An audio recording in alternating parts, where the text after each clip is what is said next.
पर सूरज किसी निर्दयी राजा की तरह आग उगल रहा था। हवा में ऑक्सीजन कम और लू की तपिश ज्यादा थी।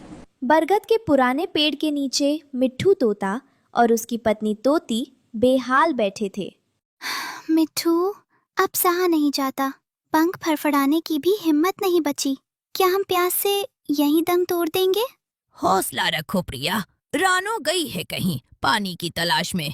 वो हम सबको अकेला नहीं छोड़ेगी। तभी टुनटुनी चिड़िया उड़ते हुए आई और धप से जमीन पर गिर पड़ी। उसकी चोंच सूखी थी और आवाज लड़खड़ा रही थी। सब सब खत्म हो गया। उठने वाला झरना भी सूख गया।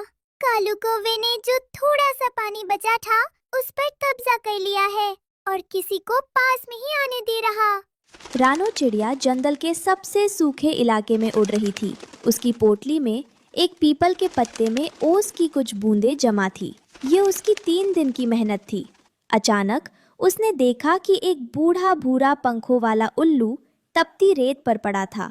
बाबा, आप यहाँ इस हालत में? उठिए, छाया में चलिए। बेटी, प्यास, कंठ जल रहा है। लगता है प्राण पखेरु उड़ जाएंगे। रानो ने बिना एक पल सोचे अपनी वो कीमती पोटली निकाली। बाबा, ये लीजिए, मेरे पास बस यही चंद बूंदे हैं। आप इन्हें पीकर अपनी जान बचाइए। पर रानो, ये तो तुम्हारे जीवन की डोर है। इसे पी लिया तो तुम क्या करोगी? बाबा, अगर एक प्यासे की जान बचाते हुए मैं मर भी गई तो मुझे दुख नहीं होगा। कम से कम मेरी आत्मा को शांति मिलेगी। जैसे ही उल्लू ने वो पानी पिया, एक चमत्कार हुआ। वो साधारण पक्षी से एक दिव्य तेज पुंज में बदल गया। उसने अपने पंखों के नीचे से एक सुनहरी चमक वाला छोटा सा बीज निकाला। पुत्री, तुम्हारी करुणा ही इस जंगल को बचाएगी। इस जादुई नारियल के बीज को उस सूखी धरती में बो दो जहां सबसे ज्यादा पक्षी रहते हैं।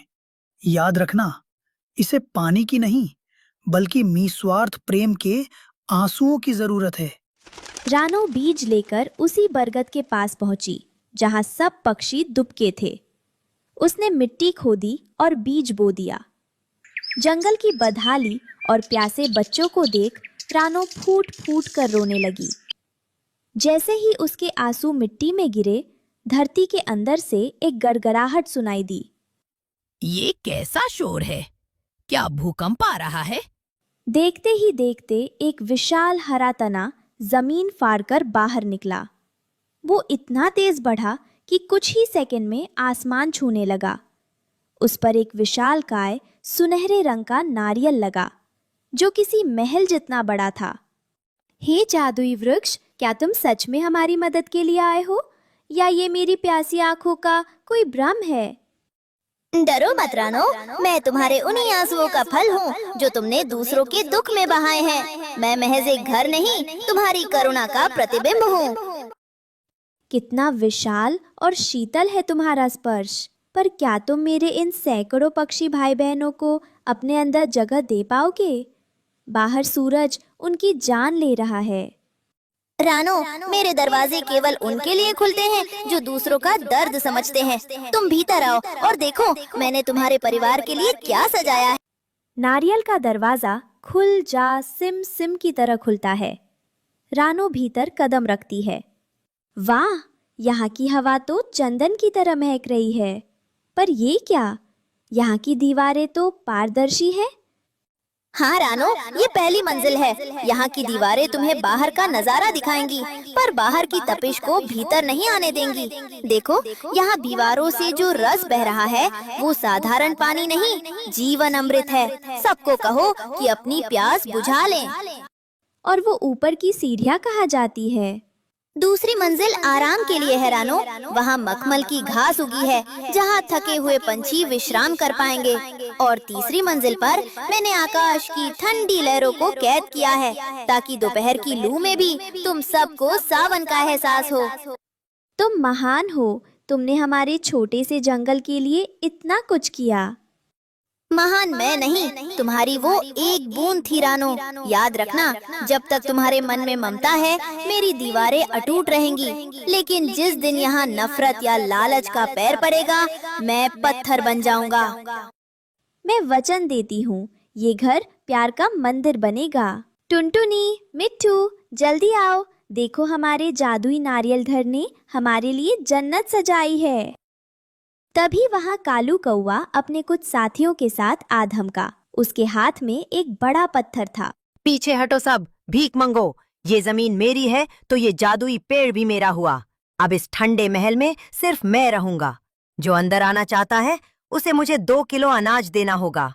कालू भाई, शर्म करो। रानो की मेहनत और दुआओं से ये मिला है। हम सब प्यासे हैं। चुप कर रानो, हट यहाँ से, वरना इस पत्थर से तेरा सिर फोड़ दूंगा। कालू कौवा जैसे ही सीने को चौड़ा करके नारियल के दरवाजे के अंदर घुसा, जादुई नारियल ने एक अजीब सी आवाज निकाली। दरवाजा बिजली की गति से बंद हुआ और कालू के पंख उसमें फंस गए। बचाओ, मेरा पंख दब गया। रानो, मुझे बचाओ, ये घर मुझे खा रहा है। नारियल की दीवारों से कांटे निकलने लगे। कालू बुरी तरह डर गया। ये स्थान केवल शीतलता देने के लिए है, जलन पैदा करने वालों के लिए यहाँ कोई जगह नहीं है। लालच का फल केवल दुख है। जादुई नारियल, कृपया कालू भाई को क्षमा कर दो। भूख और प्यास ने इनकी बुद्धि भ्रष्ट कर दी है। ये भी हमारे परिवार का हिस्सा है। रानो की प्रार्थना सुनते ही नारियल फिर से कोमल हो गया। दरवाजा खुला और कालू नीचे गिर पड़ा। वह शर्म से पानी पानी था। मुझे माफ कर दो रानो, मुझे समझ आ गया कि बांटने से खुशी बढ़ती है, छीनने से नहीं। रानो ने सबको पुकारा। मिट्ठू, तोती, टुनटुनी और जंगल के सभी भाइयों, अंदर आ जाओ। यहाँ 3 मंजिलें हैं। पहली मंजिल पर ठंडे पानी का तालाब है, दूसरी पर आराम करने के लिए मुलायम रूई जैसे बिस्तर है और तीसरी मंजिल पर हमेशा मीठे फल मिलेंगे। पूरा 1 महीना वह भीषण गर्मी रही, लेकिन नारियल के उस घर के अंदर का तापमान हमेशा 18 डिग्री सेल्सियस जैसा बना रहा। पक्षी दिन भर गाना गाते, जादुई नारियल पानी पीते और रानो का आभार व्यक्त करते। अंत में जब सावन की पहली फुहारें गिरी और जंगल की आग बुझी, तब वह जादुई नारियल अपने आप मिट्टी में मिल गया। लेकिन जहाँ वह नारियल था, वहाँ अब एक सदाबहार ठंडे पानी का कुआं बन गया था, जो कभी नहीं सूखता था। रानो, तुमने हमें सिर्फ गर्मी से नहीं बचाया, तुमने हमें साथ रहना सिखा दिया। ये तो बस उस एक बूंद पानी का फल था जो मैंने उस दिन किसी और को दिया था। इस कहानी से हमें सीख मिलती है कि जो दूसरों की प्यास बुझाने का हौसला रखते हैं, कुदरत उनके लिए खुद अमृत के द्वार खोल